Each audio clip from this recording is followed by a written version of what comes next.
Hi friends, আমি সৌমেন নতুনের ডাকে আপনাকে স্বাগতম। আজকেও প্রতি ভিডিওর মতোই একটা ইউনিক টপিক নিয়ে আলোচনা করব এবং অবশ্যই সেটা স্মার্টফোন রিলেটেড হবে। দেখুন, স্মার্টফোনের দুটো মাত্র ব্যবহার যেটা আমি সবাই ভুলবশত করে থাকি, এবং এই দুটো ব্যবহারের ফলে একদিকে যেমন আমাদের এই প্রিয় স্মার্টফোনের ক্ষতি হচ্ছে, শরীরের ক্ষতি হচ্ছে, আপনার বাড়ির বাচ্চাটার ক্ষতি হচ্ছে এবং পুরো হিউম্যান বডির প্রবলেম হচ্ছে। তো সেই নিয়েই আলোচনা করব। তো প্রথম যেটা বিষয় সেটা আমরা বলবো কি, এই ফোন যেটা আমরা ইউজ করি স্মার্টফোন, যাতে 4G বা 5G আবার 6G পর্যন্ত ডেটা সার্ভিস আসতে চলেছে আগামী দিনে। তো কোথাও কোথাও এসেও গেছে। তো এই যে নেট এবং এই নেটের যে স্পিড বা গতি, সেটা যেমন আমাদের সব কাজ খুব দ্রুত করতে সাহায্য করছে এবং কম্পিউটারের একটা পুরো সুবিধা আমাদের একটা স্মার্টফোন দিয়ে দিচ্ছে, ঠিক তেমনিভাবে এর কুপ্রভাবও একদিকে যেমন আমাদের শরীরকে নষ্ট করছে, তেমনি আমাদের বাড়ির বাচ্চাদের প্রচুর ক্ষতি করছে। দেখুন, প্রথম কথা হচ্ছে স্মার্টফোন থেকে একটা রেডিয়েশন আসে। যত স্পিড নেট থাকবে তার রেডিয়েশনের মাত্রা ততটা ভালো থাকবে। বাট যখনই দেখবেন আপনার নেটের প্রবলেম হচ্ছে বা স্লো নেট কাজ করছে, তখন কিন্তু আপনি সতর্ক হয়ে যান। তাছাড়াও একটা লিমিটেশন যে রেডিয়েশন প্রত্যেকটা স্মার্টফোনে থাকা দরকার, সেটা তো থাকবেই। এবার আমাদের প্রবলেম হচ্ছে স্মার্টফোন কোম্পানিগুলো কখনোই কিন্তু বলিনি যে এই ফোনগুলোকে আমাদের গায়ের সাথে টাচ করে রাখতে। কিন্তু আমরা কি করি, আমরা সচরাচর ফোন দুই জায়গায় রাখি। হয় আমাদের এই পকেটের এখানে, মানে আমার এখানে পকেট নেই, যাই হোক আমি এখানে ফোন রাখি না, যেটা কি হচ্ছে আমাদের এই বডির সাথে মানে একদম টাচে থাকছে। আমাদের এখানে কি কি থাকে আপনারা সবাই জানেন, যে ফুসফুস বলুন, লাংস বলুন, যাই বলুন না কেন, মেন শরীরের যে পার্টস সেটা এখানে থাকে, আর একটা থাকে মাথায়। আমরা রাতের বেলা কি করি, ঘুমানোর সময় মাথার কাছে ফোনটা রেখে দিই, অনেক সময় ঘুমিয়ে পড়ি।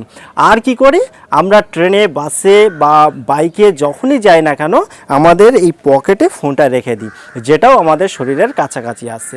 এবার আমি আপনাকে রিকমেন্ড করব, প্লিজ কেউ দয়া করে রাত্রিবেলা ঘুমানোর আগে মাথার কাছে ফোনটা রাখবেন না, এবং বুক পকেটে অবশ্যই ফোনটা রাখবেন না। খুব অসুবিধা থাকলে আপনি প্যান্টের পকেটে রাখতে পারেন, কিন্তু এই প্যান্টের পকেটে রাখাতেও অনেক রকম প্রবলেম হচ্ছে। বলতে লজ্জা করলেও এটা আপনার আমার সবার জানা প্রয়োজন, যে ডাক্তারি মতে বা আপনি যদি ভালোভাবে একটু নেটটা সার্চ করেন, তাহলে বুঝতে পারবেন এই রেডিয়েশন আমাদের কি কি ক্ষতি করে। রেডিয়েশন প্রথমত আমাদের মাথার কাছে যদি রাখি বা কানের সাথে টাচ করে ফোনটা ইউজ করবেন না, যতটা সম্ভব হেডফোনে কথা বলুন। আমাদের এর থেকে ক্যান্সার পর্যন্ত হতে পারছে এর যে রেডিয়েশন, তার প্রভাবে। আমরা যখন বুকে রাখছি, আমাদের মানে হার্টের পক্ষে ক্ষতি হচ্ছে। আমরা যখন প্যান্টের পকেটে রাখছি, তখন আমাদের যে স্পেশাল পার্টস বলুন বা যাই বলুন, আমি বলতে পারছি না, তো সেই অর্গানের ক্ষতি হচ্ছে এবং শুক্রাণুর উপর তার প্রভাব ফেলছে, সেটা আপনি সবাই জানি।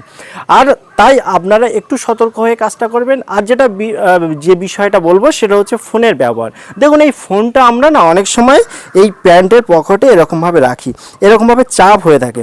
আপনারা দেখতে পাচ্ছেন কি না জানি না, এরকমভাবে চাপ হয়ে থাকে।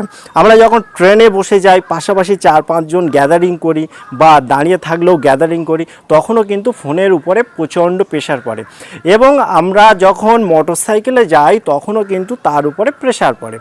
তো আমি আপনাকে গ্যারান্টি দিচ্ছি, আপনার ফোনে যদি কখনো ডিসপ্লে প্রবলেম হয় বা ডিসপ্লে ঝিরঝির করে বা খারাপ হয়ে যায়, আপনি সার্ভিস সেন্টারে হোক বা যে কোনো জায়গায় হোক ডিসপ্লেটা ঠিক করে নিয়ে আসেন।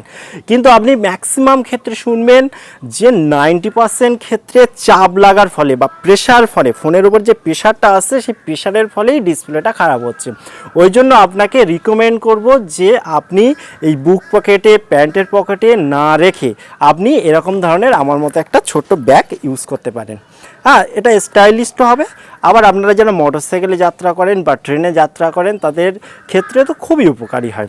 এই পকেটে রেখে দিলেন, চেনটা জাস্ট টেনে দিলেন, আপনার সুবিধা মতো সামনে রাখতে পারেন, পেছনে রাখতে পারেন।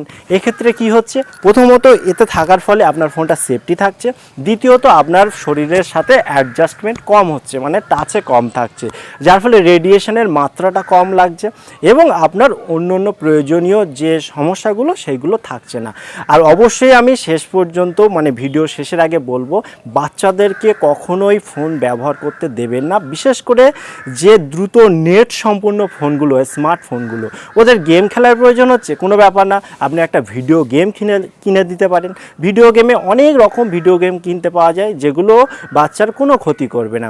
কারণ আমাদের যারা বড় হয়ে গেছে অনেকটা, তাদের ক্ষেত্রে রেডিয়েশনের মাত্রা যে পরিমাণ ক্ষতি করে, বাচ্চার ক্ষেত্রে, বাচ্চার মাথার ক্ষেত্রে, ব্রেনের ক্ষেত্রে অনেক বেশি পরিমাণে ক্ষতি কিন্তু করে দেয় এই রেডিয়েশন। তাই রেডিয়েশন থেকে বাঁচুন, আপনার পরিবারকে সুরক্ষিত করুন। আর ডিসপ্লে বাঁচাতে, ফোনের হেভি ওয়েটকে বাঁচাতে একটা এই ধরনের ব্যাগ ব্যবহার করুন। এই ছিল মোটামুটি ভিডিওটা হয়তো একটু বড় হয়ে গেল, কিন্তু আশা করি আপনাদের ভালো লাগবে। যদি ভালো লাগে প্লিজ লাইক করুন, কমেন্ট করুন, বন্ধুদের সাথে শেয়ার করুন, আর অবশ্যই চ্যানেলটি সাবস্ক্রাইব করে বেল আইকনটি অন করে দিতে ভুলবেন না। আবার দেখা হবে পরের ভিডিওতে, ততক্ষণ ভালো থাকুন, সুস্থ থাকুন।